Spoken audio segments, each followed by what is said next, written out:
నమస్తే, welcome to our channel. ఈరోజు మన స్టూడియోలో ప్రముఖ ఆధ్యాత్మికవేత్త జ్యోతిష్య పండితులు జయేష్ శర్మ గారు మనతో ఉన్నారు. గురుగారితో మాట్లాడేద్దాం. నమస్కారం గురుగారు. నమస్కారం. శ్రీ విశ్వవసు నామ సంవత్సరంలో కర్కాటక రాశి వారికి ఈ కొత్త సంవత్సరం అంతా కూడా ఆర్థికంగా, ఆరోగ్యంగా అన్ని విధాలుగా ఎలా ఉండబోతుంది గురుగారు ఈ రాశి వారికి? శ్రీ గురుభ్యో నమః. శ్రీ మహాగణాధిపతయ నమః. శ్రీ మహాసరస్వత్యై నమః. హరి ఓం. శ్రీమాత్రే నమః. కామాక్షీదేవ్యే నమః. విశ్వవసు నామ సంవత్సరం కర్కాటక రాశి ఉగాది పురస్కరించి ఫలితాలు చూసుకున్నట్టయితే ఈ యొక్క కర్కాటక రాశి వారికి ముఖ్యంగా పునరుస నక్షత్రం 4 పాదము, పుష్యమి నక్షత్రం 4 పాదాలు, ఆశ్లేష నక్షత్రం 4 పాదాలు ఈ యొక్క కర్కాటక రాశి. ఈ యొక్క కర్కాటక రాశి యొక్క పరిస్థితి చూసినట్టయితే ముఖ్యంగా ఆదాయ వ్యయాలు, కర్కాటక రాశి యొక్క ఆదాయము 8, వ్యయం 2, రాజ్యపూజ్యం 7, అవమానం 3. ఈ గ్రహస్థితి చూస్తే ఆదాయం 8, వ్యయం 2గా ఉంటుంది. కాబట్టి ఆదాయము ఏదైతే ఉందో ఆదాయములు బాగా ఉన్నాయి, వ్యయం కూడా 2గానే ఉంది. అంటే చాలా వరకు లాభాన్ని చేకూరే అవకాశం ఎక్కువగా ఉంది. అట్లానే గౌరవించేటువంటి వారు 7, అవమానించేటువంటి వారు 3గా ఉన్నారు. ఇటువంటి గ్రహస్థితి ఈ విధంగా రాజ్యపూజ్య అవమానాలు చూస్తే కూడా పొగిడేవారు ఎక్కువగా ఉండడం వల్ల వీళ్ళు అన్ని రకాలుగా శోభస్కరంగానే ఉంది. అవమానించేవాడు 3 ఉన్నారు. కాబట్టి పెద్దగా వీళ్ళకి గ్రహానుకూలం ఉన్నా లేకపోయినా ఆదాయ వ్యయాలు కానీ రాజ్యపూజ్య అవమానాలతో కూడా టాలీ అయిపోయి సంవత్సరం అంతా వాళ్ళకి ఆర్థికంగా బాగానే ఉంటుందంటారు. అవునండి. ఈ గ్రహస్థితి చూస్తే కనుక కర్కాటక రాశి వారికి ఈ గురువు అతిచారం వల్ల జన్మస్థానంలో కూడా ఉచ్చస్థితిలోకి వస్తున్నాడు గురువు ఒక 3 నెలల పాటు. తర్వాత గురువు వీళ్ళకి 12వ స్థానంలో సంచారం చేస్తున్నాడు మే నుంచి. అది వరకు ఏమో మే వరకు కూడా ఈ యొక్క ఏకాదశ స్థానంలో ఉన్నారు.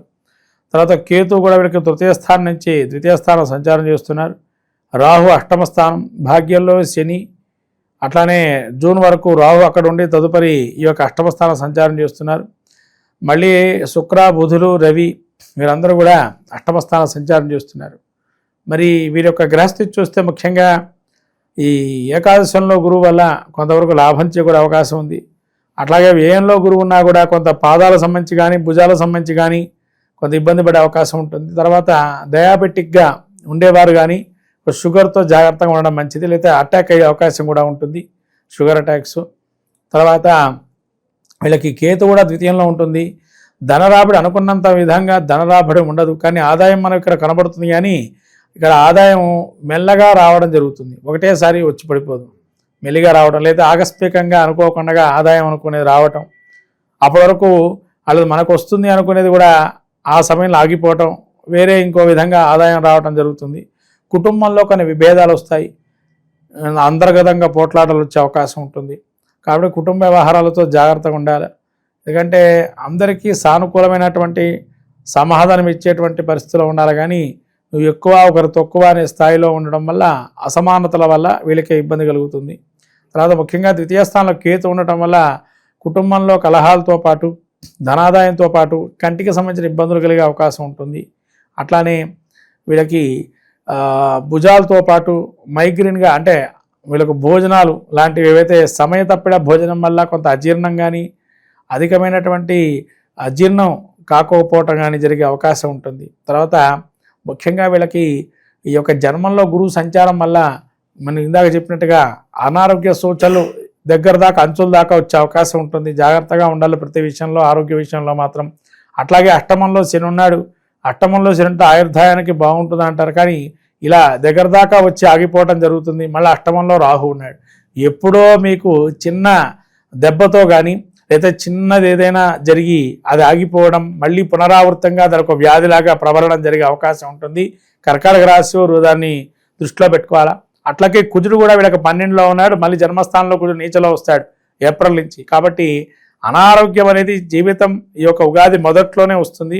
కాబట్టి ఈ ఉగాది మొదట్లోనే కొద్దిగా అనారోగ్య సమస్యలు వచ్చే అవకాశం ఉంది. కాబట్టి జాగ్రత్తగా జీవనం చేయడం మంచిది. ఎక్కువగా ఆయాసపడటం లాంటివి జరిగే అవకాశం ఉంటుంది, జాగ్రత్తగా ఉండాలి. ఊపిరితిత్తుల సమస్య వచ్చే అవకాశం ఉంటుంది, జాగ్రత్తగా మీరు దాన్ని టాలీ చేయటం.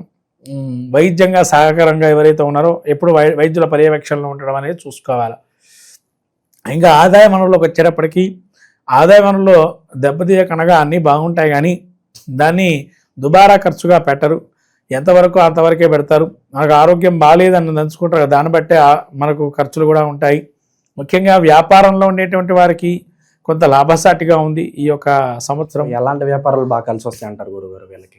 ముఖ్యంగా వస్త్రాలకు సంబంధించి కానీ, అయితే ఏదైనా పెట్టుబడి, ఏదైనా కంపెనీ, స్టార్టప్ కంపెనీ లాంటివి పెట్టుకోవటం కానీ, లాంటి వాటిలలో మంచి యోగదాయకంగా ఉంటుంది. విద్యార్థులు, నిరుద్యోగుల పరిస్థితి ఏంటంటారు ఈ సంవత్సరం? విద్యార్థులకి కొంత చదువు మీద దాసి మళ్ళడం జరుగుతుంది. కాబట్టి దాని ఏకాగ్రతంగా చదువుకోవటం మంచిది. ఎంతగా గురువు అనుగ్రహం ఉన్నా కానీ కొంత అక్కడికి వెళ్ళేటప్పటికీ రాయటంలో కొంత ఇబ్బంది పడుతుంటారు. కాబట్టి 1-2 సార్లు చదువుకోవటం మంచిది, తద్వారా పాస్ అవుతారు. ఇక విదేశీ వ్యవహారాలకు వస్తే కనుక అష్టమంలో రాహు ఉండడం వల్ల విదేశాల్లో ఉండేటువంటి కానీ, విదేశాల్లో వీళ్ళు చేస్తున్న ప్రయత్నాలు కానీ కొంత సఫలీకృతమైతే కావు. తర్వాత వీళ్ళకి సంతాన రీత్యా కూడా కొన్ని ఇబ్బందులు ఉంటాయి. నూతన గృహారంభ, గృహప్రవేశాదులు ఏవైతే ఉన్నాయో వీళ్ళు చేస్తారు, కానీ సంతాన రీత్యా కొన్ని ఇబ్బందులు జరిగే అవకాశం ఉంది. అటు జాగ్రత్తగా చూసుకోవటం మంచిది. వైవాహిక జీవితం ఎలా ఉండబోతుంది గురుగారు ఈ సంవత్సరం? అదే కుటుంబంలో కలహాలు అనేవి ఉంటాయి. ఎందుకంటే కేతు జన్మస్థానం నుంచి ఇది ఒక ద్వితీయ స్థానంలోకి వస్తున్నాడు. తర్వాత కుజుడు కూడా జన్మస్థానంలోకి వస్తున్నాడు నీచ స్థితిలోకి, జీవితంలో ఉగాది మొదట్లోనే. కానీ దీనికి కొద్దిగా ఇబ్బందికరమైనటువంటి వాతావరణమే సూచిస్తుంది. శని కూడా వీళ్ళకి అష్టమం నుంచి, భాగ్యం నుంచి యొక్క తృతీయ స్థానం గురువు చూస్తున్నాడు. శని అనుగ్రహం, గురువు అనుగ్రహం ఉన్న రాహుకేతులు పెద్దగా యోగదాయకంగా లేరు వీళ్ళకి. కాబట్టి శని గురువు అనుగ్రహం ఉంది కాబట్టి ఆ మాత్రం నిలబడే శక్తి ఉంది. ఈ యొక్క రాహుకేతులు మాత్రం విపరీతంగా వీళ్ళు ద్వితీయ స్థానం, అటు అష్టమ స్థానం సంచారం చేస్తూ ఇబ్బంది పెడుతున్నారు. ఇటు కుటుంబంలో కావచ్చు, అటు ఆకస్మికంగా ధన ప్రాప్తికి ఏదైతే అనుకున్న రీతిలో ధనం రాకపోవటం, అయితే సొంత భార్య పుత్ర విరోధాలు కలగటం లాంటివి జరిగే అవకాశం ఉంటుంది. వీళ్ళకి పార్ట్నర్షిప్ బిజినెస్లు ఏవైతే ఉన్నాయో ఇది కలిసి వచ్చే అంశం అంటారు? పెద్దగా వీళ్ళకి పార్ట్నర్షిప్ బిజినెస్ ఏం కాదు కదండి. అయితే వృత్తిరీత్యా వీళ్ళు చేసే వృత్తి వ్యాపారాలు చేసేటువంటి వారికి కొద్దిగా కలిసి వచ్చే అవకాశం ఉంటుంది. ప్రేమ వివాహాలు ఈ సంవత్సరం ఎవరైతే చేసుకోవాలనుకుంటున్నారో మరి వీళ్ళకి ఎలా ఉండబోతుందంటారు? అది కొద్దిగా ఇబ్బందికరంగానే ఉంటుందండి. వీళ్ళు ఇంకో రకంగా ఆలోచన చేస్తే, వీళ్ళు గట్టిగా యొక్క ప్రేమ వివాహాలు చేసుకునేటువంటి వారు 1-2 సార్లు ఆలోచన చేయాలి. ఫ్యూచర్లో ఏ ప్రాబ్లం వచ్చినా మనం ఫేస్ చేసే శక్తి సామర్థ్యం ఉన్నదంటే చూసుకోవచ్చు. ఎందుకంటే ద్వితీయంలో కేతు ఉన్నాడు కాబట్టి కొన్ని కుటుంబాల కలహాలు ఉంటాయని చెప్పాను. అలా ఫేస్ చేసుకునే అవకాశం ఉంటే చేసుకొని గట్టిగా ఉండడం మంచిది. భూమికి సంబంధించిన వ్యవహారాలు ఎలా ఉండబోతున్నాయి? కొత్త ప్లాట్లు, స్థలాలు ఏమన్నా కొనుక్కోవచ్చు అంటారు ఈ సంవత్సరం? స్థలాలు కొనే అవకాశం ఉంది, స్థిరాస్తులు కొనుక్కుంటారు. ఎందుకంటే గురువు అనుగ్రహం, శని అనుగ్రహం బాగుంది. స్థిరాస్తుల్లో కొద్ది పెట్టుబడులు అనేవి వచ్చే అవకాశం ఉంటుంది. ఇక కోర్టు సమస్యలు కావచ్చు, భూ కబ్జాలు కావచ్చు, పోలీస్ స్టేషన్ చుట్టూ తిరుగుతూ ఉంటారు. అటువంటి వారికి ఉపశమనం ఏమైనా లభించే అవకాశం కనిపిస్తుంది ఈ సంవత్సరం? కోర్టు వ్యవహారాలు కూడా పరిష్కారం అవుతాయి. ఎందుకంటే భాగ్యంలో శని ఉన్నాడు కాబట్టి కోర్టు పరిష్కారాలు అవుతాయి, దానిలో ఇబ్బంది లేదు. గురువు కూడా అనుకూలంగా ఉన్నాడు వీరికి. ఎందుకంటే గురువు కూడా సప్తమ స్థానం వీక్షణ, అష్టమ స్థానం సప్తమ స్థానం వీక్షణలో ఒక 2 నెలలు 3 నెలలు ఉంటాయి మధ్యలో. ఆ సప్తమ స్థానం వీక్షణ వల్ల కొంతవరకు వాటి నుంచి కూడా బయటపడే అవకాశం ఉంటుంది. గురుగారు, ఈ సంవత్సరం ఇంకా మెరుగైన ఫలితాలు పొందడానికి ఈ రాశి వారు ఎలాంటి పరిహారాలు చేసుకుంటే బాగుంటుందంటారు? ఈ యొక్క శని రాహుకేతువులకి ఎక్కువగా పూజ చేసుకోవడం మంచిది. శ్రీకాళహస్తి క్షేత్రం పదే దర్శనం చేసుకోవటం, అక్కడ దోష పరిహారంగా అభిషేకం కానీ, అక్కడ ఉన్నటువంటి క్షేత్ర దర్శనం చేసుకోవటం, అట్లాగే ఇంట్లో వీళ్ళు ఉండేటట్టయితే నిత్యం శివారాధన చేసుకోవటం, తర్వాత గణపతి ఆరాధన చేయడం వల్ల మంచి చిగుల కోసం. ఏదైనా దానాలు కూడా చేసుకుంటే బాగుంటుందంటారు మంచి ఫలితాల కోసం? ఉలవలు, మినుములు లాంటివి దానం చేయటం, తర్వాత కందులు కొంతకాలం దానం చేయటం ఉగాది మొదటి నుంచి చేయడం వల్ల కొంతవరకు ఉపశమనం కలిగే అవకాశం ఉంటుంది. కర్కాటక రాశి వారికి ఓవరాల్గా ఈ కొత్త సంవత్సరం ఎలా ఉండబోతుందో మీ మాటలు అద్భుతంగా వివరించారు గురుగారు. ధన్యవాదాలు.